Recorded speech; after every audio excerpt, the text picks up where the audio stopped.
O tema de sermão hoje é conectar, desconectar e reconectar. Parece que muitas coisas estão desconectadas nessa manhã. Esse projetor desconectado, o visor lá atrás desconectado, e eu tinha que fazer um lip sync aqui, mas, mais do que isso, Deus está ouvindo e vendo o nosso coração. Abram a Bíblia de vocês em Mateus 16, capítulo 16, versículo 16 ao versículo 19. Farei a leitura do versículo 16, gostaria que a igreja pudesse me acompanhar lendo o versículo 17, os versículos ímpares. Simão Pedro respondeu: Tu és o Cristo, o Filho do Deus vivo.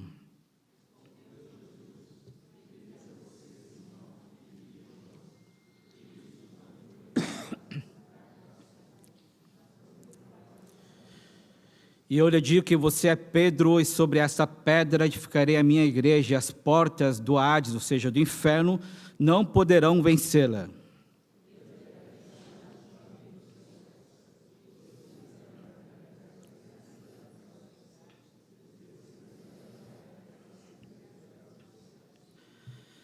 Bem, antes de mais nada, eu gostaria de começar pelo fim, como eu fiz no sermão de junho, e eu tenho feito uma lista, em junho, para que você possa convidar alguém para tomar café, para que você faça a leitura de Coríntios, que fale que você é cristão para outra pessoa. Espero que vocês tenham cumprido essa tarefa no mês de junho, prontamente. Hoje também quero já lançar um desafio a vocês. E qual é o desafio? Como diz o tema de sermão de hoje, eu gostaria que vocês pudessem se conectar. Conectar o quê? Conectar com as coisas do reino de Deus. As coisas que estão acontecendo na nossa igreja. Eu gostaria que vocês participassem ativamente dos eventos, dos nossos encontros que estão nessa igreja. Principalmente você que não faz parte de fazenda. Nós temos fazendas para mocidades e também fazendas para todas as idades, ou seja, os casados, as pessoas que puderem participar. Nós temos fazendas para todos os gostos. Por que eu estou falando isso? Porque a última sexta-feira, nós tivemos o encontro de fazenda. E aquilo não foi apenas um encontro, mas eu pude perceber que aquele momento foi um momento de adoração, um momento onde as pessoas estavam cultuando a Deus. E eu não queria que você ficasse fora dessa bênção, dessa maravilha de estar presente. Por isso, se você não faz parte da fazenda, eu encorajo, agosto, faça parte. É só você buscar o irmão Kleber, está aí. Irmão Kleber, você pode levantar a mão? Isso. Procure o irmão Kleber. Eu quero que você faça parte dessa bênção. E o segundo desafio que eu quero fazer a vocês, você que tem filhos de 2 anos até 10, 11, sexta-feira agora nós temos o Reconectar. É uma maneira de você estar conectado com as coisas de Deus. E eu vou explicar, com o sermão, por que estou fazendo todo esse desafio. Se você já tem filhos nessa faixa etária, eu encorajo você a fazer a sua inscrição, para que não somente você, mas seu filho possa ser abençoado. Está lançado o desafio, tudo bem? Você que não faz parte de fazenda, participe dessa bênção. Se você tem filhos entre 2 até 11 anos, faça a inscrição do Reconectar. Bem, essa semana, meu pai me ligou e ele pediu um favor, porque meu pai ainda não fala bem português, e ele pediu um serviço. E qual que era o serviço? A igreja dele estava mudando do local A para o local B, e ele queria que eu fizesse toda essa tramitação. E não é sempre que a gente faz nessas coisas, E eu falei, para quem que eu vou ligar, Então, eu vou lá na internet, como desligar ou como reconectar uma linha telefônica. Aí deu um número e eu liguei a telefônica, ou seja, ao vivo, e eles perguntam um monte de coisa, enfim, eu fui conectado com uma atendente. Eu falei da minha necessidade, a mudança de endereço, e eu falei tudo, o endereço, etc, etc, e a mulher prontamente atendeu o meu pedido e fez toda a transferência do local A para o local B. Mas tinha uma outra questão, né? Hoje em dia, você talvez não viva sem o telefone fixo, mas não dá para viver sem internet. Aí eu perguntei à moça, internet, como é que a gente faz, né? Como é que eu posso mudar o speed?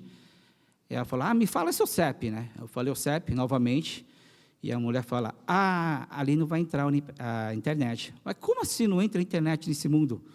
Eu falei assim, não, seu CEP é inválido, ali não entra a internet. Eu falei, mas a mudança do local é a menos de 50 metros, como é que uma rua tem internet, a outra não tem internet? Falou que, infelizmente, você precisa cancelar o serviço. Aí, tudo bem. E ela transferiu para um outro setor de internet para cancelar o serviço de internet. E quando fui falar para o rapaz, e ele prontamente falou que não, você tem acesso à internet e você pode escolher o plano. Puxa, ele contradizeu tudo que ela disse. E ele deu o plano, etc, etc. E ele foi muito delicado, ele foi muito gentil em explicar e fazer toda essa transferência. Bom, por que estou falando dessa história, que vocês bem entendem, para cancelar uma coisa muito difícil no Brasil, mas por que estou falando isso? Eu gostaria que vocês se colocassem, não na pessoa do cliente que está ligando para solicitar um serviço. Mas nós, que temos as chaves do reino de Deus, nós temos capacidade de conectar e desconectar informações preciosas para as pessoas do mundo. Da mesma maneira que eu liguei para esse serviço, aquela mulher, ela não pôde me reconectar com o serviço de internet. Se eu dependesse dela, eu estaria desconectado. Portanto, nós somos pessoas do reino de Deus. Quando as pessoas do mundo vierem a perguntar acerca do reino de Deus, qual informação você vai dar para essa pessoa? Você vai dar a informação para que essa pessoa fique desconectado no amor de Deus, desconectado com as coisas do reino de Deus, ou a minha palavra, a sua informação é capaz de conectar essa pessoa diretamente ao amor de Deus.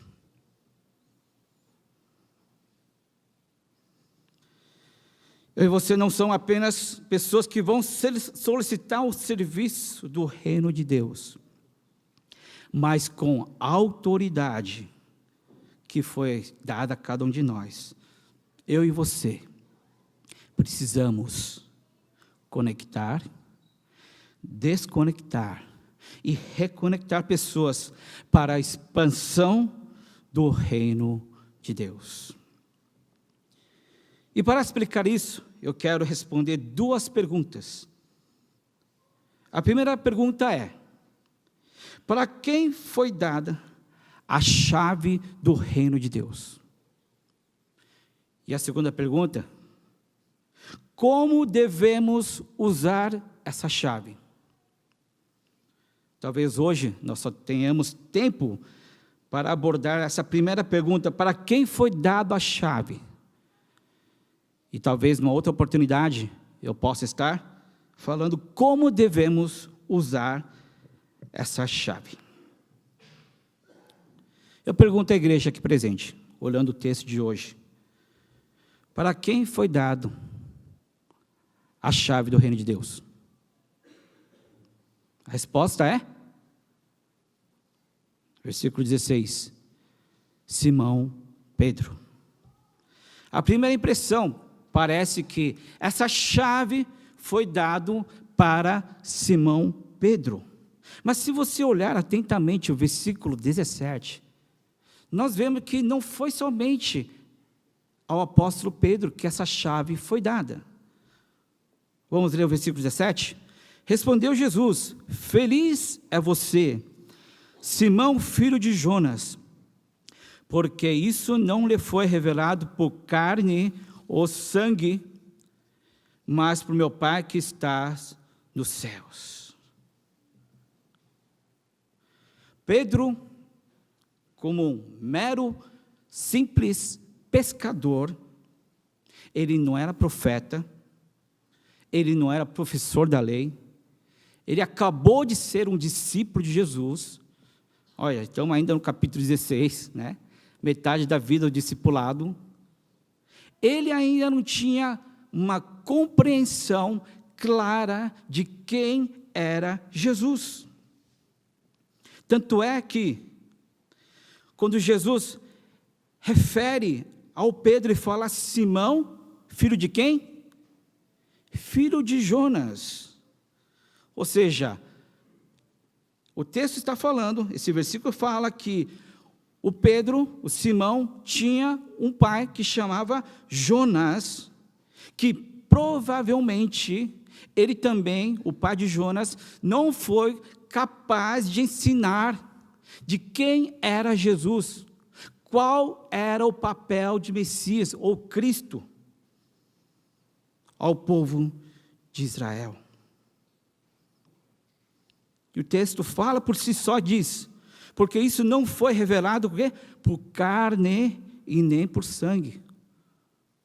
Ou seja, nem Pedro, nem o pai dele, Jonas, por sangue é impossível declarar que Jesus era o Cristo, o Filho de Deus vivo.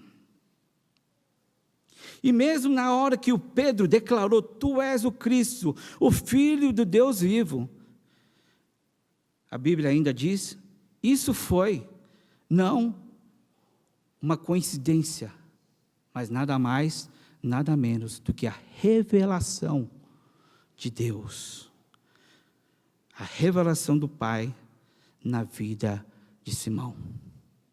Talvez quando o Simão, o Pedro, tenha declarado: tu és o Cristo, Filho de Deus vivo, talvez ele não tinha nem ideia do que ele estava declarando naquele momento. E como é que nós sabemos que o Pedro não tinha ideia de quem era, do que ele estava falando? Primeiramente,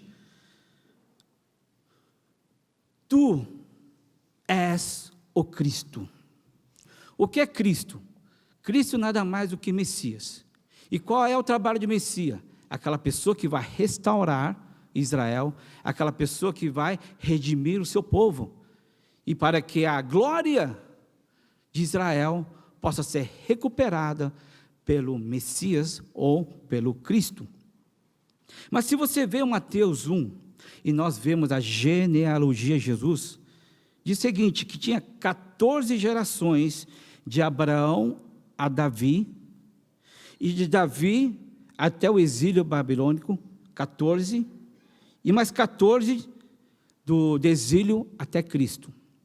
Se você fazer um cálculo simples, o povo de Israel estava à espera do seu Messias, sabe quanto tempo?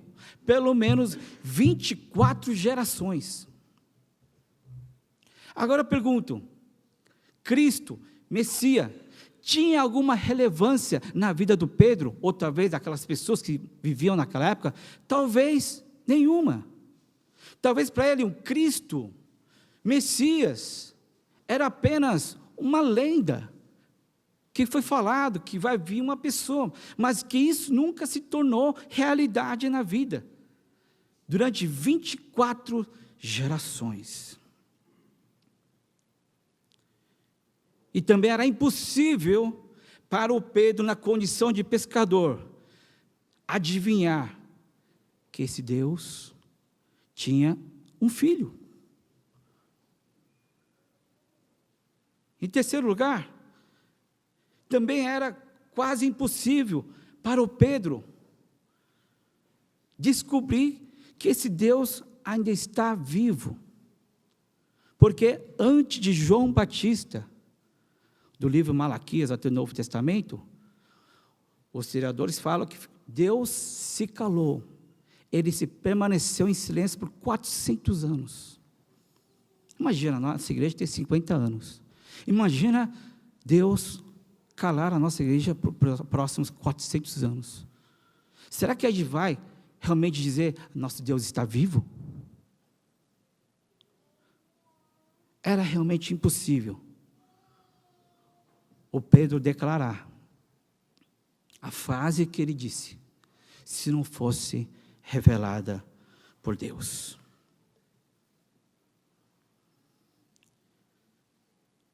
Agora que dei as dicas, faço a pergunta novamente.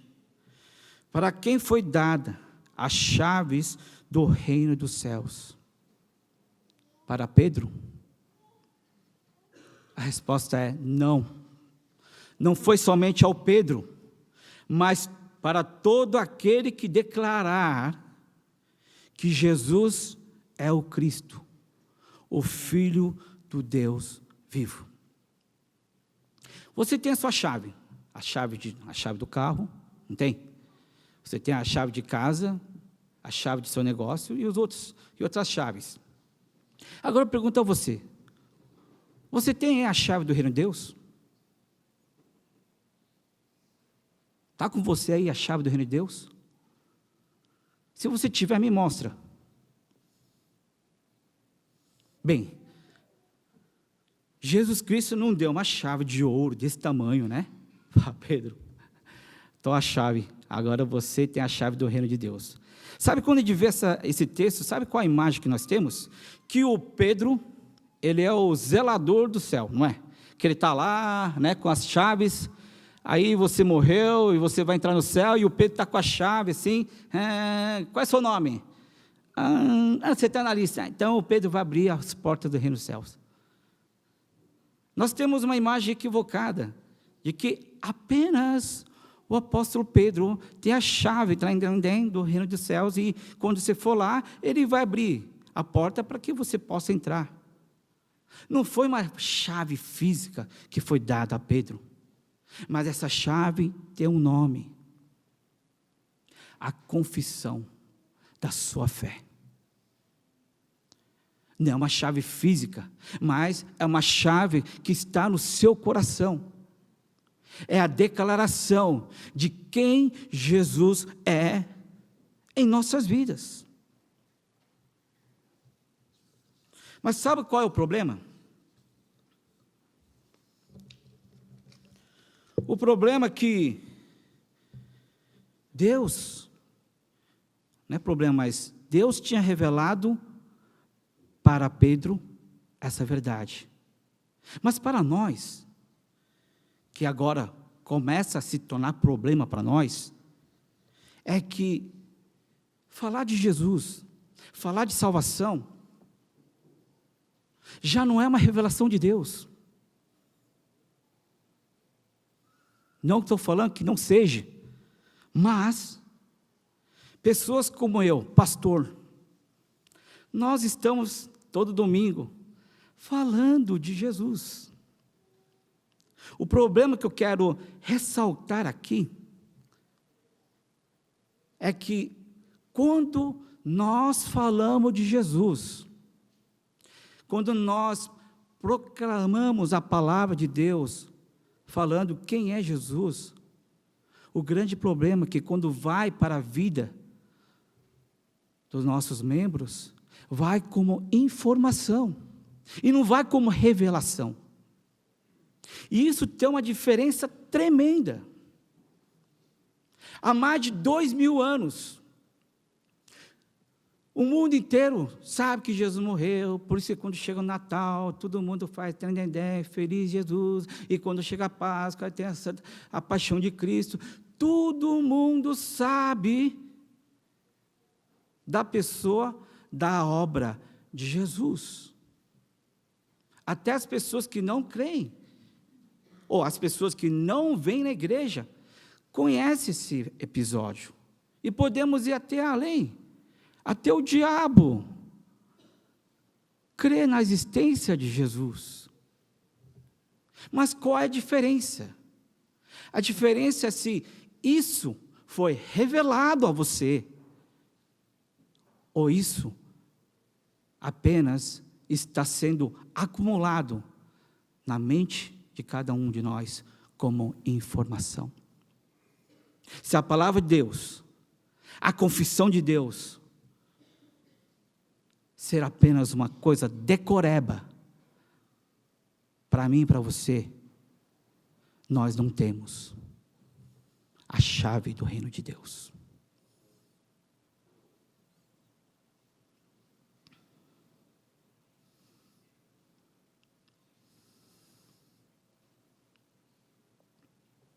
Uma vez, eu estava na Universidade de Mackenzie, e veio um doutor palestrar sobre o Calvino, né? O grande reformador da fé protestante.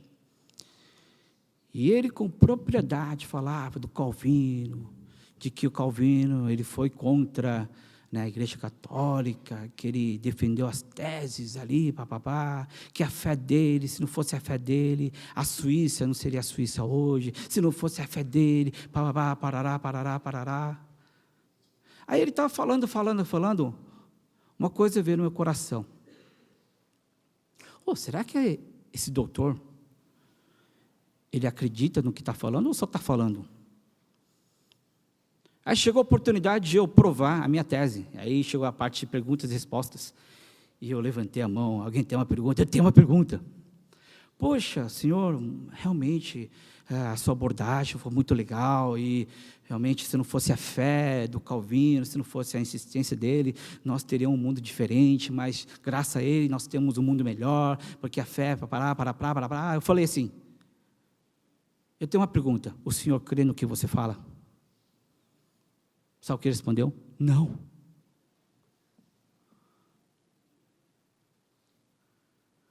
Tem muita gente falando de Deus, tem muita gente se posicionando em Deus, mas se você perguntar realmente, a pessoa não tem de fato uma experiência com Deus. Talvez tenha informações, porque nós estamos vivendo uma época de informações, você pode chegar na internet e você tenha um monte de coisa, um histórico de Jesus. Mas isso não é suficiente. Nós precisamos, eu e você, precisamos da revelação do Espírito Santo para realmente, de coração, declarar que Jesus é o nosso Cristo. Se eu perguntar a você, uma perguntinha simples. Quantos livros temos no Velho Testamento? Você não precisa levantar a mão, falar, não quero escandalizar ninguém. Quantos livros nós temos no Velho Testamento? Mas responda agora. Você sabe? Tá bom, um pouquinho mais fácil. Quantos livros, né, nós temos no Novo Testamento? Alguém sabe responder? Quantos livros nós temos na totalidade da Bíblia? Olha, eu encorajo você que não está conseguindo responder. O culto do DS, semana que vem, às 11h30, tá bom? Você não precisa vir mais aqui. Você precisa participar do culto das crianças, porque ali você aprende, né?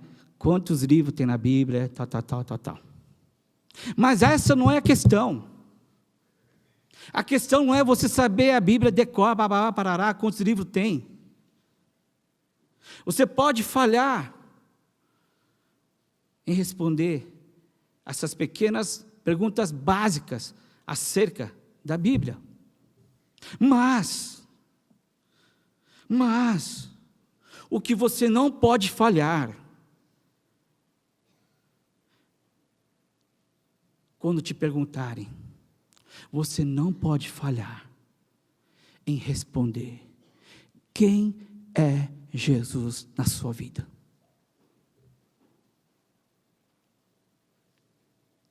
Você não pode balbuciar. Quem é Jesus na sua vida? Se você não sabe, então você não está entendendo a dinâmica do reino de Deus. Você não sabe que essa chave foi dada a você. Sexta-feira, como falei no começo do culto, nós tivemos a noite das fazendas, vieram em torno de 52 pessoas.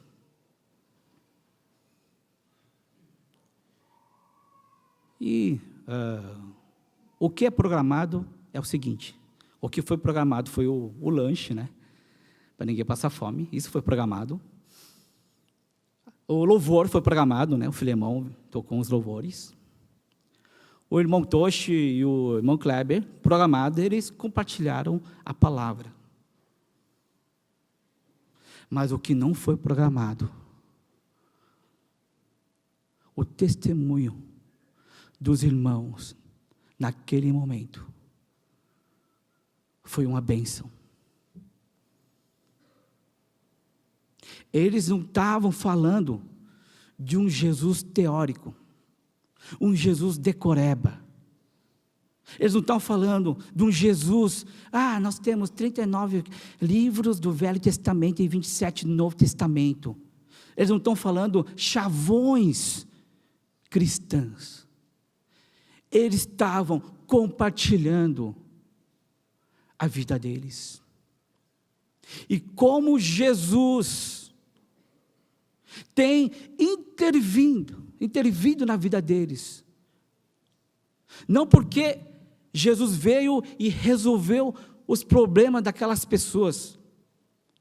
Muito pelo contrário, os problemas ainda persistem. Mas eles estavam resistindo em Jesus. Um testemunho vivo da boca dos irmãos começou a sair aqui, acolá, ali. E sabe, no momento eu como pastor,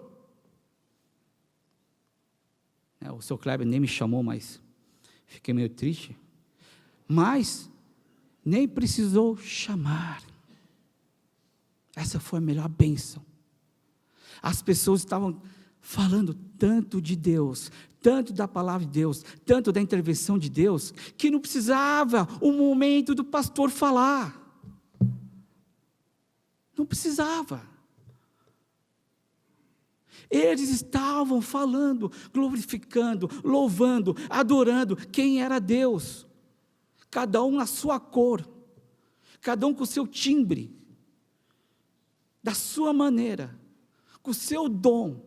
Eles estavam compartilhando quem era Deus. Talvez se eu perguntar para aquelas pessoas, imagine eles falando de Jesus, e eu falar assim, para aí. Você sabe o que significa predestinação? Então você não tem salvação. Não, não é isso. Não é decoreba e não é teoria. Teoria não salva, mas vida, transformação de vida, o tocar do Espírito Santo, isso modifica, isso faz a diferença para nós que somos cristãos. Versículo 19, eu lhe digo que você é Pedro, e sobre essa pedra edificarei a minha igreja, e as portas do inferno não poderão vencê-la. Abra o seu versículo de novo, no versículo 19, a sua Bíblia, no versículo 19. Eu gostaria que todo mundo pudesse repetir, mas da seguinte maneira. Em vez do Pedro, coloque o seu nome. E em vez dessa pedra, você vai substituir pela confissão de fé. Por exemplo, então vai ser assim, eu lhe digo que você é Davi, e sobre a sua confissão de fé, edificarei a minha igreja. Tá bom? Então eu gostaria que todo mundo pudesse ler, e uníssono coloca seu nome, e no lugar da pedra, coloca a sua confissão de fé. Vamos lá?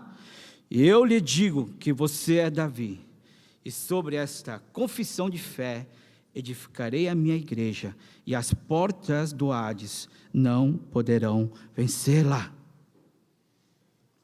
As portas do inferno não poderão resistir à sua confissão. Mas se a sua confissão for teórica, se for decoreba, se as coisas, os poderes do inferno vierem até você, o que vai acontecer com essa teoria? Vai confundir. Vai ficar tudo descabelado. E agora? Perdi minha salvação. Mas se a sua fé estiver pautado, não na teoria, não na decoreba, se estiver pautado na vivência, como aconteceu na fazenda, os irmãos testemunhando, pode vir o inferno, que esses irmãos irão resistir ao ataque do inimigo. Pode virar a casa, pode virar a economia, pode virar a sua saúde, pode virar a sua família, mas você vai resistir. Você vai resistir. Porque Jesus é real em nossas vidas.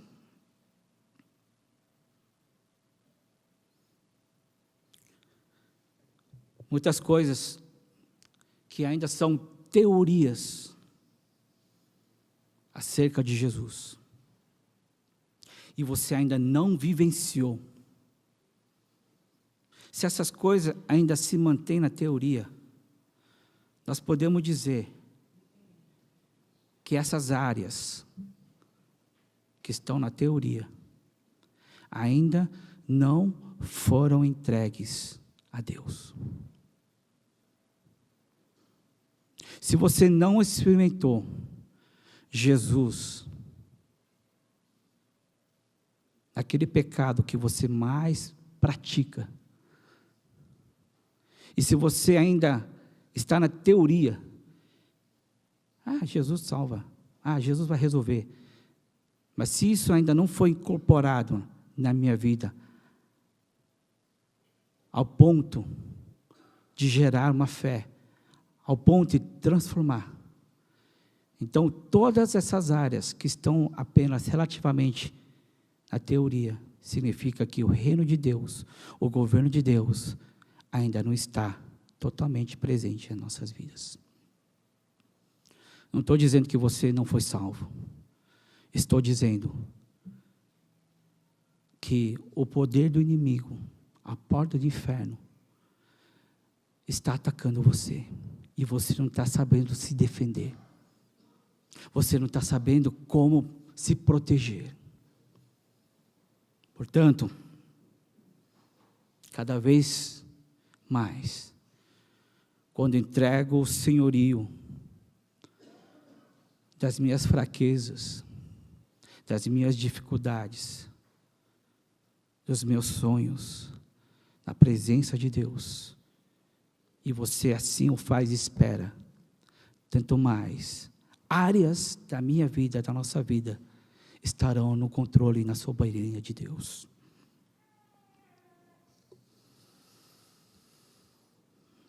Gálatas 5, versículos 19 e 21, não precisa procurar, eu estarei lendo a vocês. Diz o seguinte: ora, as obras da carne são manifestas. Quais são?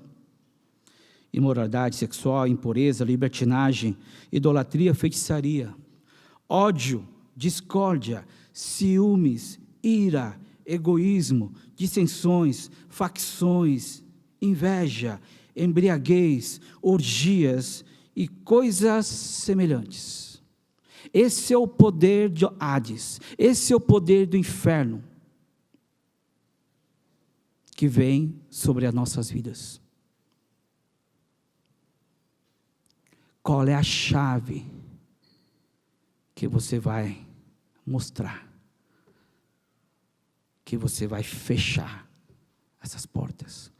Em que declaração, em que confissão você vai resistir ao poder do inimigo em nossas vidas?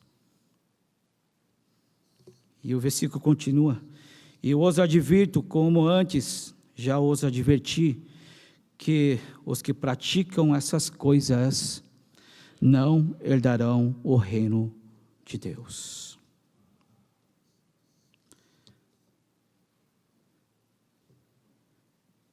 A pergunta era: para quem foi dada a chave?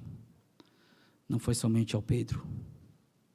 A chave do reino de Deus foi dado para todo aquele que confessa Jesus, mas não confessa teoricamente, mas aquele que é revelado pelo Espírito Santo.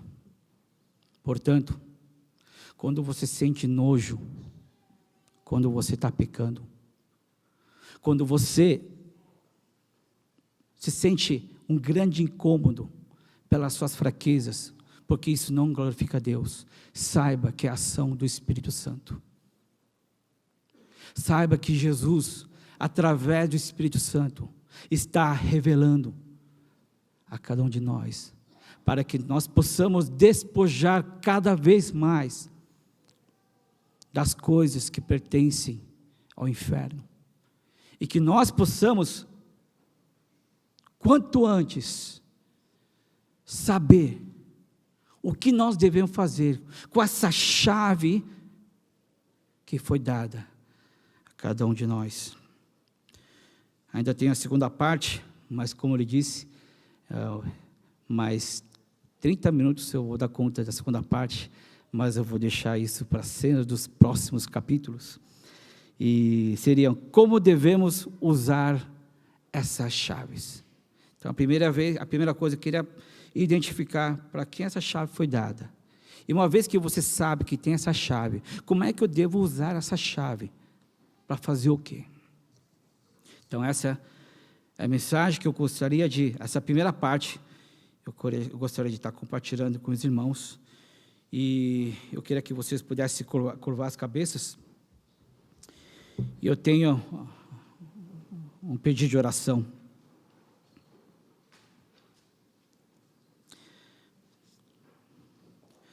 Eu sei que muitas vezes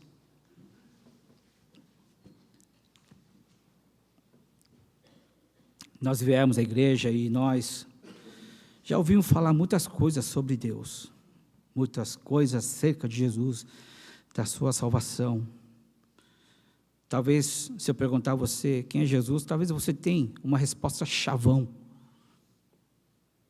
Você não precisa nem consultar a sua consciência, você nem precisa consultar o seu coração para responder quem é Jesus. Mas hoje eu quero que você responda essa pergunta. Essa pergunta é: quem é Jesus? Mas eu gostaria que você pudesse levar em consideração a sua consciência, o seu coração e a sua vida.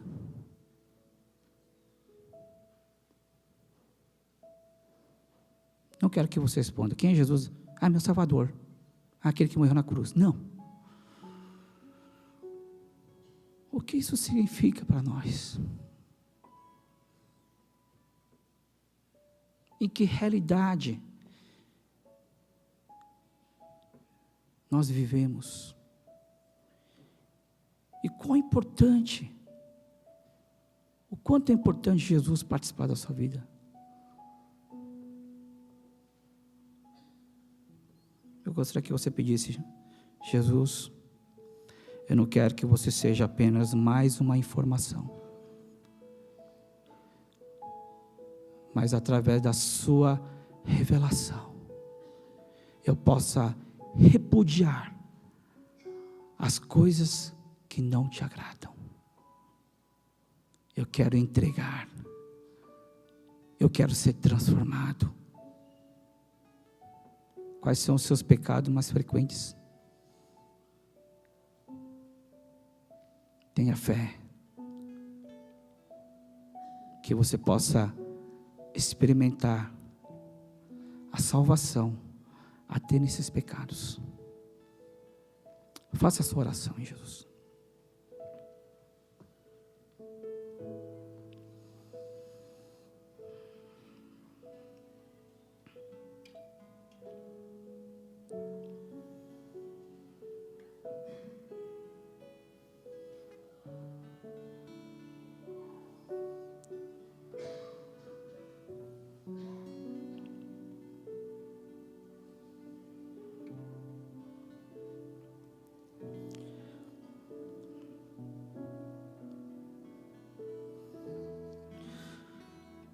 Ó Pai, muitas vezes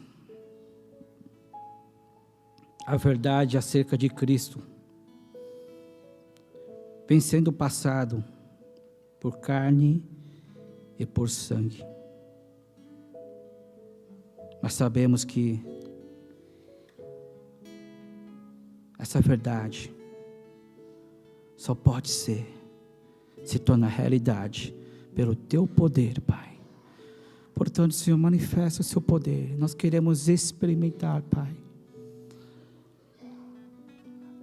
o Teu perdão, experimentar a Sua magnitude sobre nossas vidas, Pai. Talvez nós não sabemos responder algumas perguntas teológicas, mas eu não irei me calar quando perguntarem quem é Jesus em nossas vidas, Pai.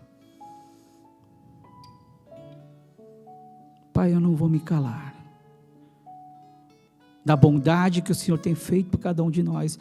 Eu não vou me calar do que o Senhor tem feito na cruz por mim. Eu não irei calar, Senhor, das coisas, dos momentos que o Senhor esteve comigo, Pai.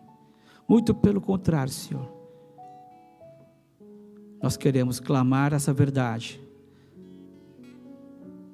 Declarar, Senhor, quem é Jesus, não somente na minha vida, não somente na minha família, mas as pessoas que estão morando nas nossas proximidades, Pai. Pai, ajuda cada um de nós a ser um prestador de serviço do reino de Deus, Pai. Que eu oro em nome de Jesus Cristo.